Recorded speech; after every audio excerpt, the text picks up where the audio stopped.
Hello students, आपने wait verb बहुत बार use की होगी, लेकिन क्या आपको पता है कि वेट को हम अकेला कब यूज़ करते हैं, कब हम वेट के बाद फॉर प्रीपोजिशन लगाते हैं और कब हम वेट की जगह अवेट यूज करते हैं, और क्या हम अवेट यूज करते हैं तो इसके बाद जो नाउन आता है वो कैसा होता है। तो ये सब कुछ हम इसी वीडियो में जानने वाले हैं। तो इस वीडियो में हम वेट वर्ब के बारे में पढ़ेंगे कि कब हम वेट को अकेला यूज़ करते हैं, कब हम इसके बाद फॉर प्रीपोजिशन लगाते हैं और हम अवेट कब यूज़ करते हैं। तो चलिए वीडियो को शुरू करते हैं। तो सबसे पहले है कि जो वेट वर्ब है इसके बाद हम टू इन्फिनेटिव यूज करते हैं, जैसे I will wait to hear from you before I do anything.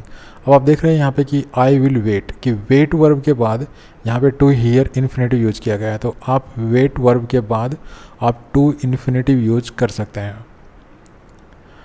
उसके बाद है before A direct object wait for is use. जब भी आप वेट के बाद डायरेक्ट ऑब्जेक्ट लिखते हैं तो फिर आपको वेट के साथ फॉर प्रीपोजिशन लगाने की ज़रूरत पड़ती है। जैसे please wait for me here, यहाँ पर मी डायरेक्ट ऑब्जेक्ट है तो हमें वेट और डायरेक्ट ऑब्जेक्ट के बीच में फॉर प्रीपोजिशन लगानी पड़ेगी। हम ऐसा नहीं कर सकते प्लीज़ वेट मी हेयर। मतलब जब हम वेट वर्ब के बाद डायरेक्ट ऑब्जेक्ट लगाते हैं तो हम फॉर को यूज़ करते हैं, फॉर वहाँ पर कंपलसरी बन जाता है। अगर हम फॉर यूज नहीं करेंगे तो हमारा सेंटेंस गलत होगा। नेक्स्ट है that clauses are not use, मतलब वेट के बाद हम दैट क्लॉज कभी भी यूज़ नहीं करते हैं। हालांकि वेट के बाद हम ऑब्जेक्ट रख सकते हैं और उस ऑब्जेक्ट के बाद हम इन्फिनेटिव स्ट्रक्चर यूज़ कर सकते हैं, जैसे we will have to wait for the photos to be ready. अब यहाँ पे देखिए we will have to wait, और वेट के बाद देखिए फॉर प्रीपोजिशन है, ठीक है। उसके बाद एक ऑब्जेक्ट रखा हुआ है, क्योंकि जैसे अभी मैंने बताया था आपको कि जब हम वेट के बाद ऑब्जेक्ट यूज़ करते हैं तो वेट के साथ हम फॉर प्रीपोजिशन लगाते हैं, तो इस वजह से यहाँ पे फॉर प्रीपोजिशन लगी हुई है। तो वेट फॉर द फोटोज़, ठीक है, ये फ़ोटोज़ हो गया ऑब्जेक्ट। और उसके बाद देखिए टू बी रेडी, यहाँ पर इन्फिनेटिव स्ट्रक्चर है, तो हम वेट के बाद ऑब्जेक्ट लगा सकते हैं। लेकिन ध्यान रहे कि वेट के साथ ऑब्जेक्ट लगाएंगे तो वेट के साथ हम फॉर प्रीपोजिशन लगाएंगे, और वेट के साथ जब हम ऑब्जेक्ट लगाएंगे तो ऑब्जेक्ट के बाद हम जो है इन्फिनेटिव स्ट्रक्चर यूज़ कर सकते हैं। तो यहाँ पर टू बी रेडी इन्फिनेटिव जो है यूज़ किया गया है। उसके बाद अभी इसी स्लाइड में हमने देखा कि हम दैट क्लोज वेट के बाद यूज़ नहीं करते हैं, तो हम इसको ऐसे नहीं कह सकते we will have to wait that photos are ready, ठीक है। तो यहाँ पे वेट के बाद दैट क्लोज लगा रखी है, that the photos are ready, तो ये गलत हो जाएगा। हम वेट के बाद दैट क्लोज यूज़ बिल्कुल भी नहीं करेंगे।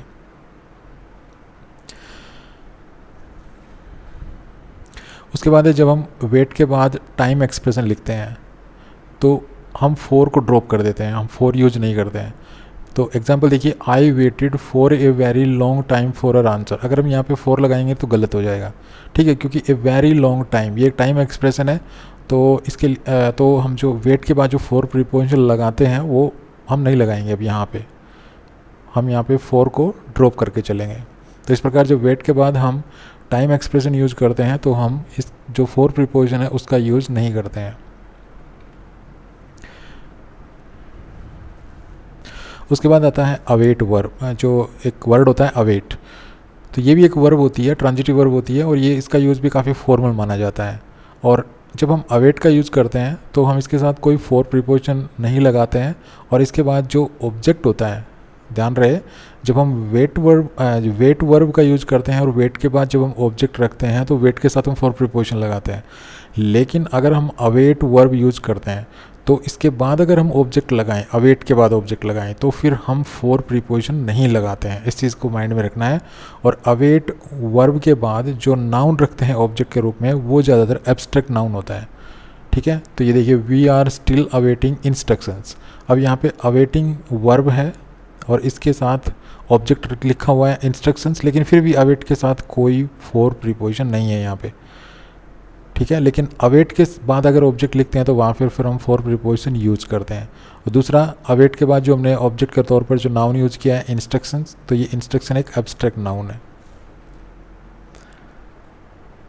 तो ये था छोटा सा वीडियो जिसमें हमने वेट, अवेट और वेट फॉर के बारे में जाना। कैसा लगा ये वीडियो? अगर वीडियो अच्छा लगा तो प्लीज़ इसको लाइक कीजिए, शेयर कीजिए और चैनल को सब्सक्राइब भी करना ना भूलें, ताकि आगे आने वाले इम्पोर्टेंट ग्रामर के वीडियोज़ की जो है लेटेस्ट अपडेट्स आप तक पहुंच सके।